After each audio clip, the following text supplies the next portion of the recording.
Welcome back to Duke's Nukes, episode 46. Insert funny joke. Blaine, say funny joke. No, I'm not part of this. That was a good punchline. We had two big boy movies this week. One we thought would be bad, and one we thought would be good. And they were opposite. And they're flipped. What a twist. Let's do it. First movie. Blaine didn't see this movie because he's a coward. You told me not to go see it. You said it was bad. No, it does. Spoilers. Sisu. We watched Sisu. It's a Finnish movie. So Sisu is about a Finnish man set in World War II, and he's just digging for some gold. But then some Nazis, because it's set in World War II, steal his gold. And then he kills all the Nazis. Yeah, so we went in expecting a John Wick, but World War II, where this old miner kills the Nazis. And it's kind of that, but a very pale imitation of John Wick. Pretty cookie cutter. See, the interesting thing is that we both gave it like a pretty middling score. We both gave it like a 5. But you thought it was like a 4 or 6 throughout. But I thought it was like an 8 or a 2 throughout. I mean, that's kind of all I have to say about I'm trying to think of other things. There were some pretty cinematography, but again, kind of generic. I am glad I saw it, though. The time lapse of the sky. It's fine. I just had high expectations for it. Do you have a broader description of what actually happens in the movie besides killing people? That's it. No, that's all it is. That's it. That is the most descriptive thing I could have said about the movie. Okay. There were some good parts, though, because it feels just like a Kroger brand John Wick if he was like old and like grizzled. Just a grizzled old man killing people. I mean, the trailer looked awesome. But that's the best part. Will was saying those were the only good parts in the movie. The trailer did show the best action. I thought the middle action sequence were better than the final action sequence. So that's all you need. Go watch the trailer. Or the first half of the movie. Or the first half of the movie. Well, do you want to do spoilers for Sisu? Or just... Because I want to talk about maybe like 2 or 3 things. Okay, go ahead. Spoilers for Sisu. Okay, I'll do lights. There's an animal that explodes. There was? Yeah, you called it. Oh, yeah, I did call that. He doesn't even remember. Yeah, I remember. There's a scene. It's in the trailer. I'm not counting the spoiler. Where he's like Captain America. Oh my gosh, that was the first scene where I went, okay, I'm gonna need less of this unbelievable stuff, because so far all we know about this guy is he's a normal man, and he's got this small kind of round shield that he's doing almost the Wonder Woman pose, where she's holding her shield and getting shot out by a bunch of bullets. Mm-hmm. Would you be able to do that, Blaine? Because this guy can. And doesn't get shot once. Hold none of shield us. Yes, and basically, actually, he's dodging 50 caliber rounds. I wish they went more into the non-believable stuff, though. It felt like it was too grounded or too not grounded. I can suspend my disbelief, but yeah, it was too all over the place. Did you like the scene where he was underwater? I don't remember it. And they tried to get him underwater. No, I don't remember that. And he had the knife. No. And he was killing people underwater, and he drank their bubbles. Oh, yeah, he slit people's throats and drinking, like giving himself more air by sucking it out of their throat. What? Yeah. That's something. It's a lot of, that's ridiculous, but not as good as this other thing that did it better. Trivia, Blaine question to dance, even though I'm doing trivia. That was good. The blanket really sold it. Thank you. Sisu, the name of the movie, is a Finnish word described as a stoic determination, grit, bravery, resilience, and hardiness. Did you feel that in the movie, Will? Feel gritty? No, I really didn't. I definitely didn't feel anything Finnish. This felt very American. So this movie is also set in chapters, Will. There were 7 chapters, and each chapter was exactly 15 minutes. Wow. Isn't that a cool thing? It'd be cooler if the movie was I was going to say, it would be cool if it was a good movie.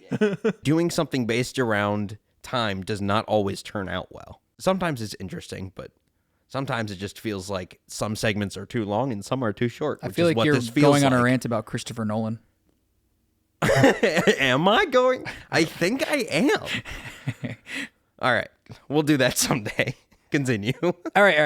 I have 2 more facts. First fact. So the guy who made this movie, his name was Jalmari Henderland.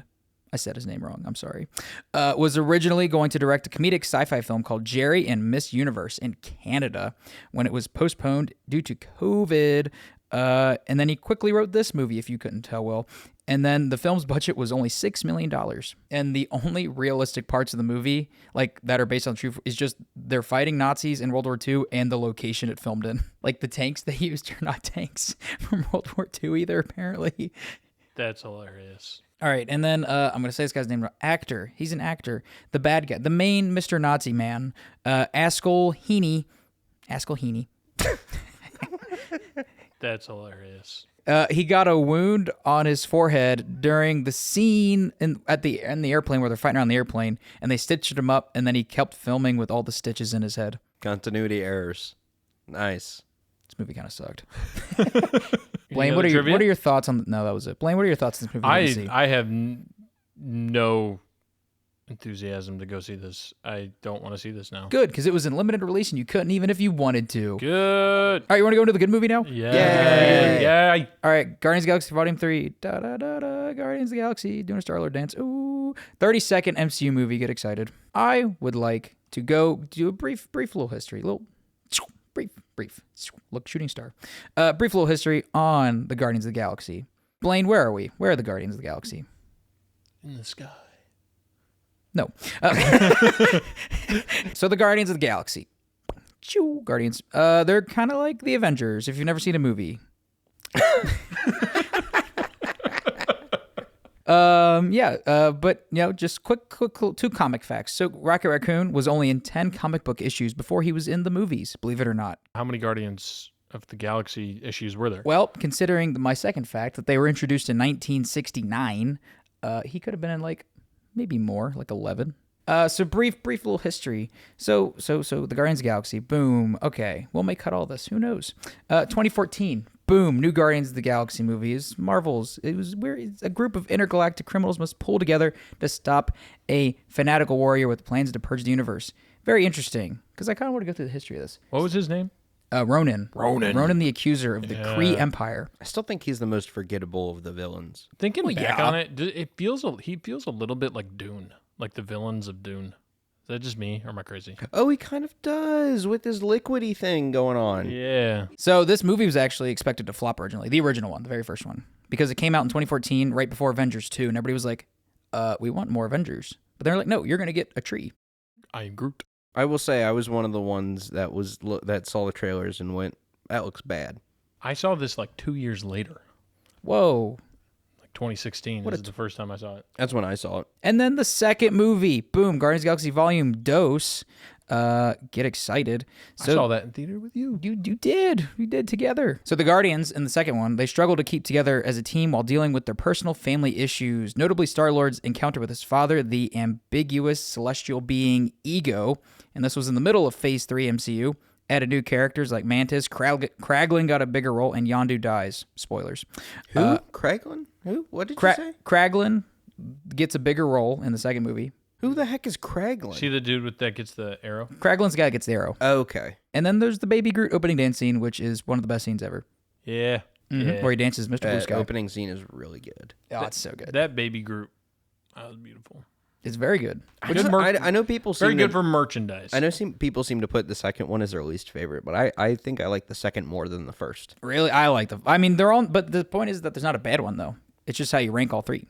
Yep. So then after that movie, bada bing, bada boom, they brought them over for Avengers 3, Avengers Infinity War, when the Avengers have to fight Thanos. The Guardians are with Thor most of the time, and there's teenage Groot, Gamora dies, Peter kills half the universe, and then Nebula and Rocket survive. But Gamora comes back from another timeline, but she's mean now. I love what they did with her in this new movie, by the way. We're not there yet. I'm sorry. Chill. I'm sorry. Chill.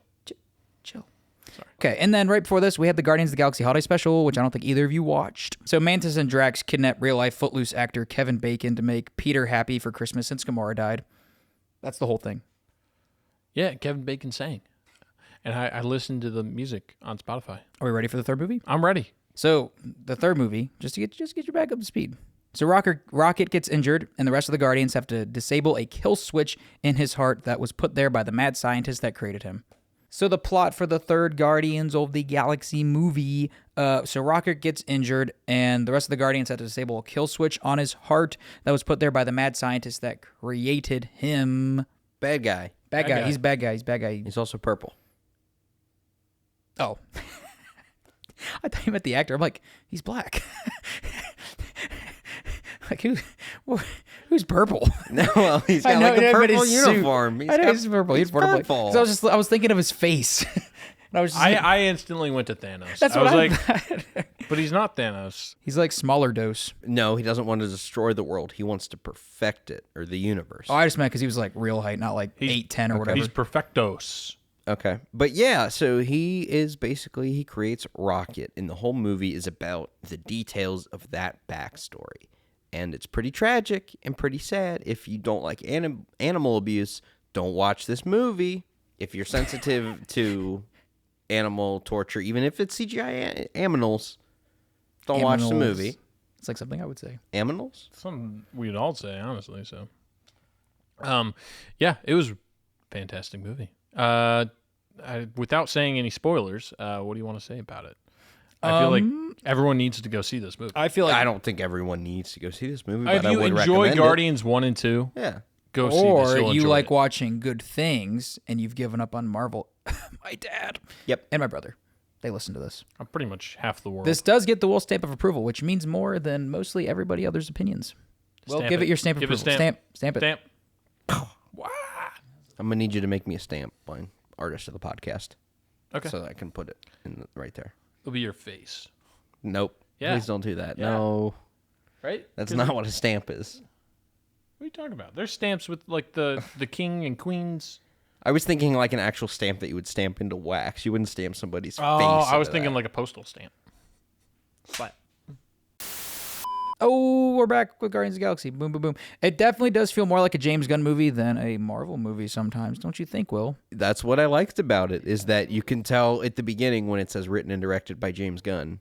It actually feels like a movie that was somebody's vision. It's very bloody. A lot of punching. Very surprised with what they got away with. A lot in of arm PG-13 breaks. movie. I feel like he perfected the second Suicide Squad. What he did in the Suicide Squad, he perfected in this movie. I agree, because there were a lot of shots that I thought were reminiscent of the Suicide Squad. And the gore and just kind of the vibe of it was kind of like, it was dark. It was more dark for sure, but I still feel like it was upbeat. It was still very funny. Right. Yeah, James Gunn does this thing a lot where he undercuts a moment of emotion with a joke. But he does it And well, well, not always. usually. No, I feel like This he movie, I perfected think, it in this yeah, movie. this movie, I think, struck the best balance of that for me, because I was looking out for that while watching the movie. Because I think that was my issue with Suicide Squad. It was almost too much funny. And That's not what I enough didn't like about balance, it. Yeah, and there- it was too much for me. That's why I didn't like it. Felt like a snack. Mm-hmm. Yeah, like a good snack. What snacks do you like? What? I like, my favorite snack is a Zarg nut. Can I have one? No, I ate them all. Get it? Because he said that in the movie. Yeah. Yeah, we all Why got would it. you- don't No, that was explain for a the joke. listener. That was for the No. listener. That was my rewind. I know what it was. I was just taking it in. Do you want to talk about some of the characters? Ooh, I wrote down some of the characters, what they did. Well, not what they did, but how they feel. Like Star-Lord. Yeah, he go was for it. sad and drunk, and he wants his old Gamora. Yep, solid. But he's not being like a kid about it. He's just legitimately struggling with that idea. He's That's kind of like, he's passive aggressively trying to force the new Gamora to be old Gamora. and New Gamora's like, no. Yeah, but it's not like he is willingly. He kind of knows what he's doing is wrong. He just can't help it. Right, I think it's one of those. He's aware of it. The problem. He's just trying to get it off of his chest. He really he wants needs to get it closure. out, and he needs the closure. Yeah. And because some people don't like how, or James Gunn doesn't like how he's portrayed in Avengers 3 and 4 because he didn't directly write all that stuff, even though he kind of helped out. Because he doesn't like, James Gunn's come out recently and said some of the stuff that happened in those movies he wasn't a big fan of. Like, he doesn't like how Peter lost his temper in Avengers 3 kind of stuff. Because now it feels like Chris Pratt's back to being like, oh, I'm actually like a swaggery, kind of guy in the first two Guardians movies. And then we have the next character, which is Gamora. It's a different Gamora. It's 2014 Gamora because she did time travel and stuff. And she's mean now. Well, she was mean like how she was in the first, but she feels meaner. Maybe because she doesn't have a home anymore because her dad exploded. And she hates how people want her to be the other Gamora that they liked more. Yeah, she's really not a fan of that. And she's also a Ravager now, Yeah, she's not just with them anyway. She's doing another thing. which I also think, because without spoiling it, I like where they take Peter and Gamora at the end of it, because they kill her off in Avengers 3 and 4, so they kind of ruin the relationship that they had at 2. So James Gunn kind of had to figure out something to do, because I feel like if they made... He already had these movies playing. That's that passive aggressive writing.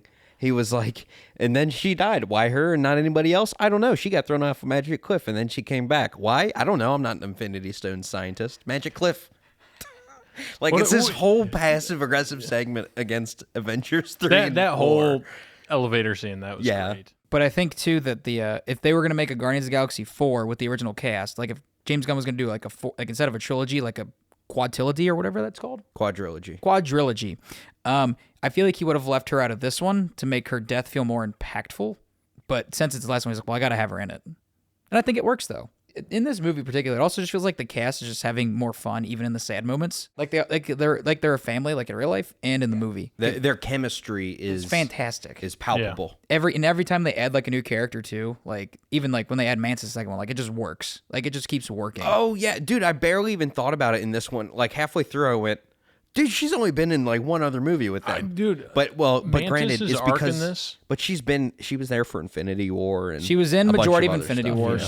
Yeah. She was in like a second of Endgame, and she also had the holiday special. But she was only in those things really. But I feel that she had a lot more focus in this movie. Oh yeah, she's a good character. And she was a great character. I think they're all good characters. And didn't utilize her, I feel like, enough. Or maybe they did, and they just built up to this. I think they did. So. Which the next character I was going to talk about was Drax. So they did do a lot of stuff in the holiday special with Drax and Mantis because it's hard to put all the characters in the spotlight, but I think James Gunn does a good job being like, okay, this movie was more about this person, so we're going to do this person a little bit, but everybody still gets their moments in the movie. Like, because Drax, I think, doesn't have like a main spotlight in the last movie, but I think they take him in a good direction, being like, well, this is where he started and this is where he ended in the first movie to now, without spoilers, because he has a pretty good ending. And I guess, a little minor spoiler, he does a little dance at the end. He hates dancing. Yep. That's fun. Why'd I forget that? Exactly. Yeah. It's so good. That makes it even better. Right. Like, and then Groot, he's still Groot. Groot gets a little sideline, but Groot gets all the good moments, though. He pulls out some guns. Yeah. He gets big a little bit. That was cool. Very cool. And he does, he gets wings for a bit. Yeah. I didn't know. I don't know about that. You didn't like that part? I didn't mind that. It's just a little... Caca. A little caca. Little caca. What else do we have to say? Well, there's also another character that didn't get a lot of time in previous movies. I think is pretty good. Is Nebula. Do you like Nebula, Will? Yep, she might have been my favorite character in this movie, pretty good, honestly. Oh, there was a really good. I mean, it wasn't exactly one shot, but it was stitched together. But did you like the one really long shot they did, Will, in the fight scene? Yes, in the hallway. Cool. Very good, very good. We like hallway fight scenes. Daredevil reference. Yes, very nice. Then there was also Rocket with his backstory. Will, what'd you think about Baby Rocket? Did you like him getting poked at with a stick? I mean, I didn't like it, but I did think it was very well done and impactful. Yeah, the flashbacks and everything just was very well done. Very impactful. Yeah. Yeah. There's some people. I just wouldn't call it enjoyable, but a movie isn't necessarily always enjoyable. Well, if you enjoy something, doesn't mean that it was like good or happy. Yes, right. You could enjoy a sad movie. Yes. Do you like the music in this one, Will? I thought it was the weakest of the three movies in terms of soundtrack. That is what people are saying. I still like some of the songs though, because they don't really go together well, you know. But it's not. Yes, exactly. It's more like just like a mixing. I think 2 has the best soundtrack, or at least my favorite. I think 2 has the best soundtrack. 2 feels like it's the best like stitched together thing. I mean, Brandy, Mr. Blue Sky, The Chain. Guardians was Southern Guardians Nights 3 was definitely the weakest. But yeah. What's Guardians 1 is the most memorable to me. Well, what song? Name a song on Guardians 1. Just Come and Get Your Love Now. That's a good one. Cherry Bomb. Cherry Bomb's good. Hookah Chaka. Oh yeah, Hooked on a Feeling. What is it? Hooked Blue on a Feeling. Swede. Hooked on a Feeling. Oh. Swede or suede? Sweden. I thought it was blue suede, like a blue suede shoe. You're probably right. Blue Swede. My blue suede shoes. I'm Sweden. I am hooked on a feeling. Then there was also Adam Warlock. They brought him. He was a big dummy. But it's explained in one very short line, and it works. And it kind of works. It worked. And I thought the ending was pretty good. And I liked most of the other movie because I don't want to spoil a lot of it. Do we want to talk about any of the jokes? We're considering all joke spoilers. I would consider those spoilers. Okay. I'm not gonna say the joke. I'm gonna say a joke that I'm thinking of that's pretty funny. The F-bomb joke was pretty funny. Mm-hmm. Came out of nowhere. I also liked it. Really did. I liked the joke. It was kind of a recurring joke in the middle, where there was this guy and he didn't like this other guy, and he kept telling everyone that he didn't like this guy. That was funny. That was very funny. I did like that. I was like, this is kind of dumb, but then he kept doing it, and doing it, and it made it better. I had the same thing. I was like, oh, really? I was like, this feels kind of out of place. Right. But then you're just like, no, that's just how this guy is. He just really doesn't like this other guy. It's so good. Yeah. Are we ready for trivia? Trivia. Yeah. Yeah. All right. Will, I think you would like this. First thing is trivia. This film sets the record for the most makeup appliances used in a single film. Wow. Having more than 23,000 prosthetics used across more than 1,000 actors. Wow. Now, Will, I think you'd also like this next. I picked some facts for you this week, Will. James Gunn based the Hive Revolutionary, the main villain, the purple guy. Yeah, the purple guy. On the place that they go to. I won't say it because spoilers, I remembered. It's based off of a dark sci-fi tale called The Island of Dr. Moreau. Oh, The Island of Dr. Moreau. Sure. Yep. And Gunn is a big fan of one adaptation of The Lost Souls in 1932. We didn't say this earlier, but there were a lot of references to other things during the movie that were pretty good. Oh, yes. Well, Lots of references to... Well, you loved the 2001 Space Odyssey reference. Yes, 2001. My dad's favorite movie. A couple of different ones with the suits and a couple of references of shots. There's a spinning shot, and then there is a reference to RoboCop because I thought Purple Guy his face looked like RoboCop when RoboCop takes his helmet off. And then at the end, Star-Lord just calls him RoboCop. Yeah. And I was like, hey. I like that when he was yelling at him over the comm thing. Yeah. Amazing. Nathan Fillion plays Master Karja, and he has appeared actually in every Guardians of the Galaxy movie. Oh, okay. I like that planet that they were on that was the planet that was grown. That is the alive organic. planet. Yeah, it looks like a big blob of flesh. That was weird. It is very weird. And then they get inside, and it's even Nathan Fillion's wearing this weird armor that looks like it's made of bread, like a biscuit or something. It looks like it's made of biscuit bread. He's like a Hawaiian roll. Yeah, sure. But then inside it's all white, but there's weird eggs filled with pea looking things. See, but they were very weird. When they were more on the outside of it, it was more fleshy. But when they went to more of the interior, it was more bony. Very cool. Very weird. I loved it. So in this one, he plays the one guy we were talking about, the man in the bread who hates the one guy. Joke, funny. In the second one, he plays a background character who's supposed to be a reference to Wonder Man, which is another Marvel character who's purple. And then in Wonder Man? No, a character called Wonder Man. Oh, okay. That's a Marvel character that they haven't put on screen yet, which is just a reference, kind of like how they do all the other, Howard the Ducks and whatever. Yeah. But in the first movie, you'll remember this one. He plays the guy in the first movie that Groot sticks his twigs up in the nose that was intimidating Star-Lord in jail. He was gonna make him into jelly. Second last fact. Get excited. So this movie came out. It released exactly 6 years to the day that the second one came out in 2017. So 6 years to the day. And this also makes it the longest gap between MCU films sequels. And originally it was Doctor Strange, where the Multiverse of Madness compared to the first Doctor Strange had a 5.5-year gap. Cool. Wow. Isn't that cool? Numbers. So cool. Wow. Yeah, numbers. And as we said earlier, last fact, this was not first bleeped MCU F-bomb, but did you know that in other Marvel movies, not in the MCU, there's been 9 other F-bombs? Don't say the F-bomb blame. Which ones? Do you know any? I do. I have them written down. Thank you for asking. You're welcome. That was totally not scripted. X-Men First Class 2011. Oh, okay. Ghost Rider Spirit of Vengeance 2011. Oh, these. Okay, I don't care. These are the movies. But they're not MCU movies? No, because this was the first MCU. Okay, then I don't care. No, let me read them. The Wolverine 2013, X-Men Days of Future Past 2014, X-Men Apocalypse 2016, Venom 2018, X-Men Dark Phoenix 2019, and Venom Let There Be Carnage 2021. Are you happy with yourself?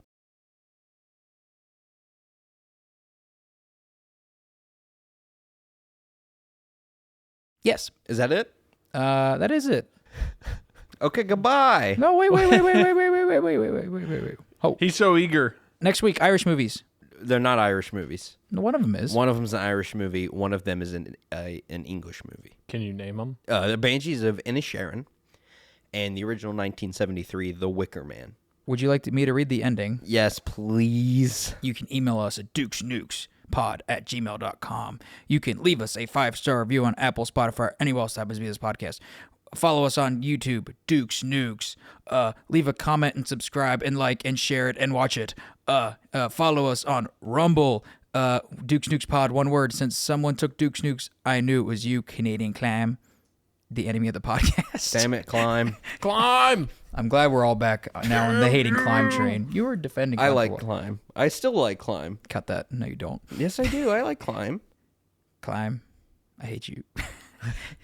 Climb's like Thank you, Will, for blackmailing him. editing the podcast. Woo, Thank you, Will. woo. You're welcome, Blaine. What about me? Nope. Okay. Thank you, Blaine, for having the dog that this podcast is named after. Boo. And thank you to our random listener, Askill Heine. What is that? He's the guy who got the stitches from earlier on the airplane. He's in Sisu Oh, or something. yeah. Right? He's in Sisu. Sweet. Acting. All right, bye. Bye.